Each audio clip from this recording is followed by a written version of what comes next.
What's up, y'all? Let's dive headfirst into today's stories. This story is a bit of malicious compliance with a lot of ongoing revenge. This story involves legal issues, so names and identifying details were changed. This story is about 5 years old, and some of it, as you will read in the end, is still rolling, probably will for a long time. It starts with Mrs. P, a principal. Mrs. P started as a special needs kids caretaker, studied through the years of work, and graduated a doctorate in special education. After 20 years of experience in this, she was asked by the council of a medium-sized city to open and run a new special needs school in the city. She accepted the offer, and after 4 years she had a school with 150 kids in it. For special education school, that is huge number. Such schools need way more people than regular school, not just teachers, but also other caretakers, and the job isn't always clean and easy. So naturally Mrs. P is always looking to hire. Then comes Karen. Karen just finished her college, and got a degree in education consulting, top of her class. Her professor was on Mrs. P's school board, and she recommended her with very warm words. Karen was basically hired before she even sent her resume. Karen is married to Kevin, of course, who finished his law studies top 5 in his class, and now doing his internship in a big law firm, awaiting his license to practice the law. Basically their future is laid bright and clear, all they have to do is not F up, on the path to nice, rich life. Mrs. P accepted Karen to work in the school, and announced her she will start to work in August 20th, about a week before the school year starts, as the staff needs to organize the school for the opening of the school year. Karen protests that she is a consultant, not another low-life that comes to mop the floor. Mrs. P is pissed by this attitude, but Karen is top of her class and supposedly the best in the field, so she just smiles and says staff starts to work on August 20th, you are staff too, so be here on that date. Karen isn't happy, but well, that's life. That pre-opening week the staff will never forget. While teachers and nurses and other members all worked together hard to get the school up to shape, including painting the walls, setting equipment, and other choirs you don't learn in college, Karen fixed her own room, sat in it all day and played with her phone. Needless to say she wasn't very popular among school staff. But time went on, school opened on time, and things started to get into their regular routine. Karen was causing more and more issues. She refused to fill in regular reports about her activities, was not available to meetings with staff and parents, and all, was a total entitled Karen. Mrs. P tried to talk to her again and again, to no avail. Eventually Mrs. P asked the professor, the one who gave Karen her degree, the one who was on the school's board, to sit with Karen daily and coach her how to actually work and function in a real school environment, as apparently she didn't learn that in college. But even that didn't help. Karen was hated by all the school staff, and her work was done poorly and getting worse every week. Mrs. P had a meeting every week with Karen and the professor to discuss her performance and how to do better. Meanwhile, important reports and other documents were not filled, and the care to the children was getting worse every day. Until eventually a parent filed a complaint about the poor treatment his child got, and the board became aware of the issues. A meeting was set with the board, Mrs. P and Karen. The professor promised Karen that if she will set order to her paperwork and act respectfully, it will be all right.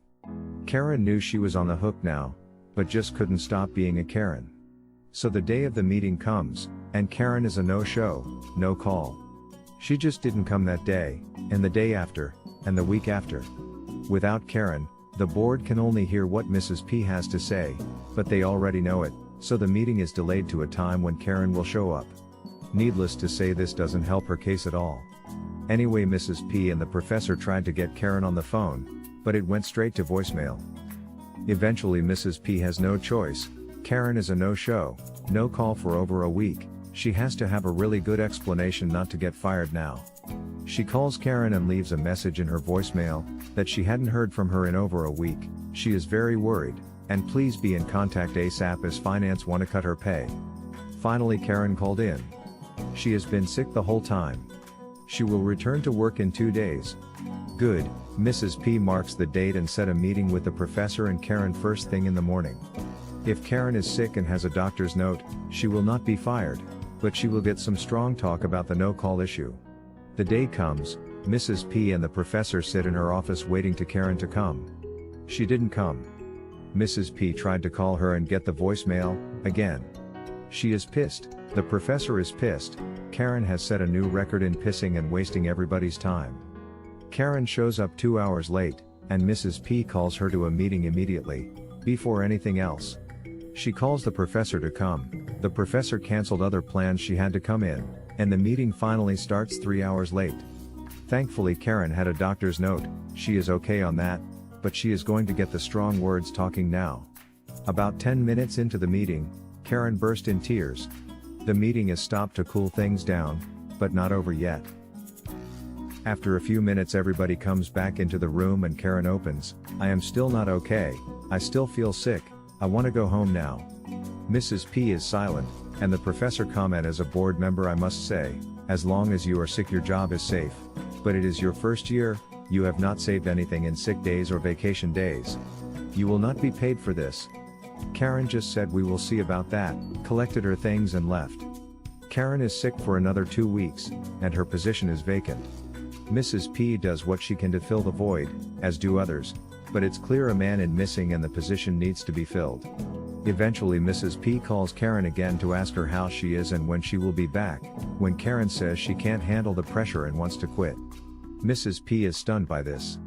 Karen is only in her first year, quitting in the middle will risk her future, and finding another consultant in the middle of school year is almost impossible. But she keeps her thoughts to herself and just said she doesn't think it's necessary or wise, just feel better and come back. But Karen doesn't come back, and after 2 more weeks of absence her husband calls in, to ask why no money is paid. He gets the obvious answer, Karen has no right to paid sick leave. He gets angry and promises to check his options, which in lawyers' terms is I want to sue you. Now it's clear that the bridge was burned and Karen will not be back. Mrs. P started looking for replacement, and the options aren't great. Eventually she convinced a retired consultant to come back from retirement just to save this year. The replacement starts working, but can't get paid.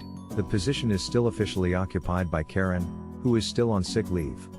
Board members are now calling Karen, as it's clear she will not talk to Mrs. P. They asked her to come back, and when she refused, they asked her to submit her resignation, to allow them to keep the school running. Karen claims she is ready to come back only if she will be paid for all her sick leave, but nobody was willing to pay that. The mess is growing bigger and bigger, the parents start to hear rumors. Until finally Kevin, Karen's husband, call in and say he wants to sue the school for the payment. He gets to talk to the city lawyers, that explain him that Karen cannot sue the school or the city while she is still sick or still registered as an employee, she has to stop one of these conditions. The day after Karen is at school with a standard resignation letter, stating her mental and health issues caused by the toxic environment as her reasons. Finally after more than 2 months the position is clear and filled right away. What was just rumors by now has become fact, parents were aware that something went on. Finally in a group chat of parents with Mrs. P they asked her what was it all about? Mrs. P replies that Karen has resigned due to her mental issues. Kevin did try to sue the city, it went to mediation before court hearing.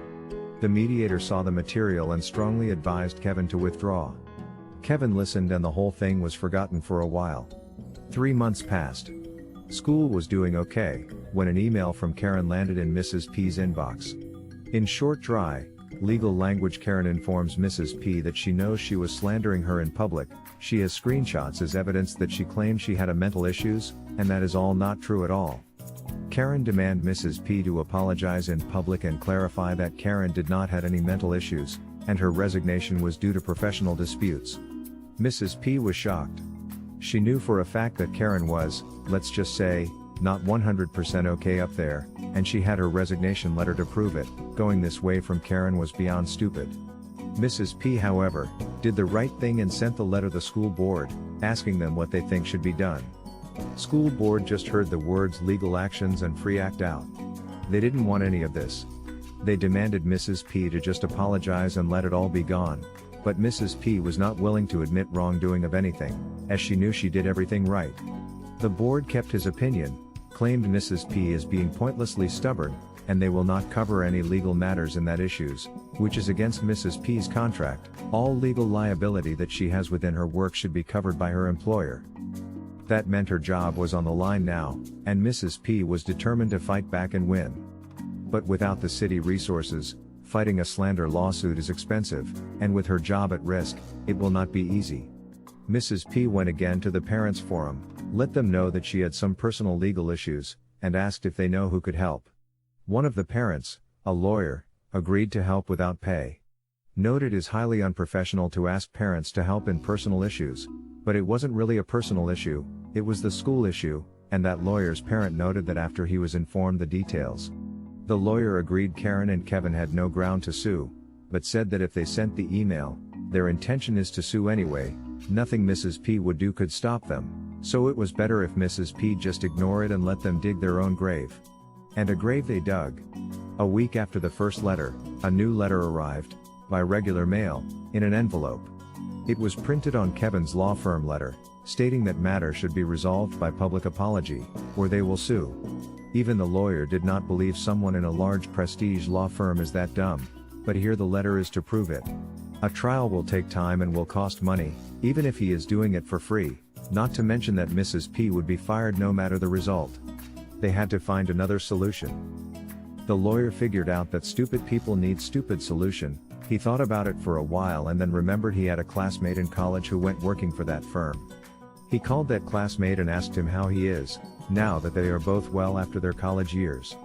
Apparently his classmate worked hard and got to become a junior partner in the firm. When the lawyer mentioned the case, his friend was surprised.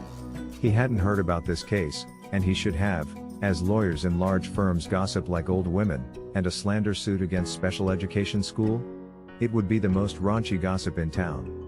But also a PR nightmare. He, and other partners, would never take a case like this. It would make them look like greedy lawyers who would skin off anybody for a penny, not good publicity. He promised to look around and check what is going on in the firm. It didn't take him long. The next day he called the lawyer back. He found out no lawyer in the firm was aware of the case. He figured Kevin used the firm paper to send the letter, but no lawyer above him was involved. Good news for our lawyer. Together they planned the right answer to Kevin and Karen, the answer that will shut them out for good. The lawyer called Mrs. P and told her his plan. It was easy, simple and malicious. She didn't like it, but agreed to it as it was the best and fast way to resolve the situation. Next thing, the lawyer drafted his settlement agreement. He called Kevin and asked him if it will do. The agreement stated that Mrs. P will apologize to Karen in the most public way she can and will post all the legally related papers alongside the apology in the school webpage. The agreement stated that the apology can come in any form, as long as it can be searched in Google search and has a link from the school webpage. It also stated that after the apology, Karen and Kevin will not be able to sue the school ever again, and will have no further demands from Mrs. P or the school ever again. The last clause stated that if any unrelated issues will come of this agreement, Karen and Kevin will be liable for any consequences and the school can demand any losses it suffers from them. Kevin agreed to all the terms. Within 2 hours Karen and Kevin signed the agreement and the next stage was ready to launch. The lawyer came to Mrs. P office with the equipment he needed and the apology transcript. He set a video camera and Mrs. P read her apology. She opened with an introduction, who Mrs. P is, what she had done so far in her career, her degrees and recommendation. She also made an introduction to Karen, her career so far, her degree and recommendation, none, so far. And after the introduction she explained that Karen claims she left the school in the middle of the school year because of professional disagreement, and any other comment Mrs. P or any other have claimed about Karen health and mental issues is false. Mrs. P is sorry if Karen or anybody else was hurt and if Karen's feelings were hurt. In essence, anyone who sees the video understand exactly who Karen is, and even if Mrs. P didn't say it in words, it was clear she thought very bad things about Karen. Right after it was finished, the video was uploaded to the school's YouTube channel, and a sub-site under the school website was created showing the video and all the related documents, including the threatening letter Kevin sent in his firm paper. A link was sent to Kevin with the short line, "That settles the matter, don't contact us, ever, again." Karen and Kevin has won the battle. A month passed, and Kevin suddenly got fired from his firm. Apparently he wasn't in a position to send a letter threatening lawsuit under the firm paper without any higher-up lawyer watching him. Sending it like that for a case he managed himself was plain fraud. He was reported to the bar, but to not let a scandal and PR disaster come out, he was just let go and no further punishment were taken. The firm sent a letter to the school admitting the fraud and asking the school to remove the threatening letter Kevin sent. The school graciously agreed and Kevin's letter was removed, But the firm letter, admitting Kevin's fraud, was published instead. Kevin was done in the business. Any lawyer who he came to look for a job to asked him why he left the big firm, before he got even past the first stage, and a simple search of his name showed he committed fraud, against a special education school from all places. Nobody would hire him. Meanwhile, Karen kept looking for a job in her field. She had to wait until a new school year will begin. Her college professor was not willing to write her any recommendation, and she had to explain the missing year in her resume to any principal.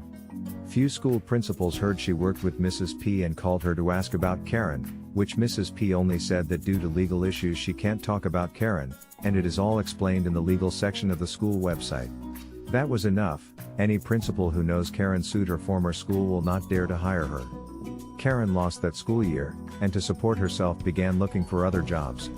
She found a job as a secretary in an office that didn't Google her name and worked there for a couple of months, until the manager got bored one day and decided to search Karen's name. She was fired the next day for a minor F-up. It is more than 5 years since it happened. Kevin is a lawyer in a sleazy firm hired mostly by low-life criminals. He loses most of his court cases and known as the low-life lawyer for the low-life criminal. Karen is still looking for a job. She can't hold a job for more than 6 months before she gets fired for petty things. They both know very well why they are doing so poorly in life. Kevin sent another threatening letter demanding to remove all mentions of his name and Karen name from the school website. He also asked to remove the video. The lawyer just told him that it is what he agreed on, and if he wants to renegotiate he will demand Kevin to pay for damages. He didn't specify what damages, and Kevin didn't ask. He gave up. Karen and Kevin admitted defeat. They lost the war. Mrs. P eventually removed the video from the school site, and set it as private on YouTube. But all the legal letters are still posted there, and will be there until, well, maybe forever. What did you think? What would you have done differently? Share your opinions in the comments. And if you enjoyed the stories, slap that like and subscribe button for more of them, and don't forget to support the original writers with an upvote. Links are in the description. Peace out, and catch you tomorrow.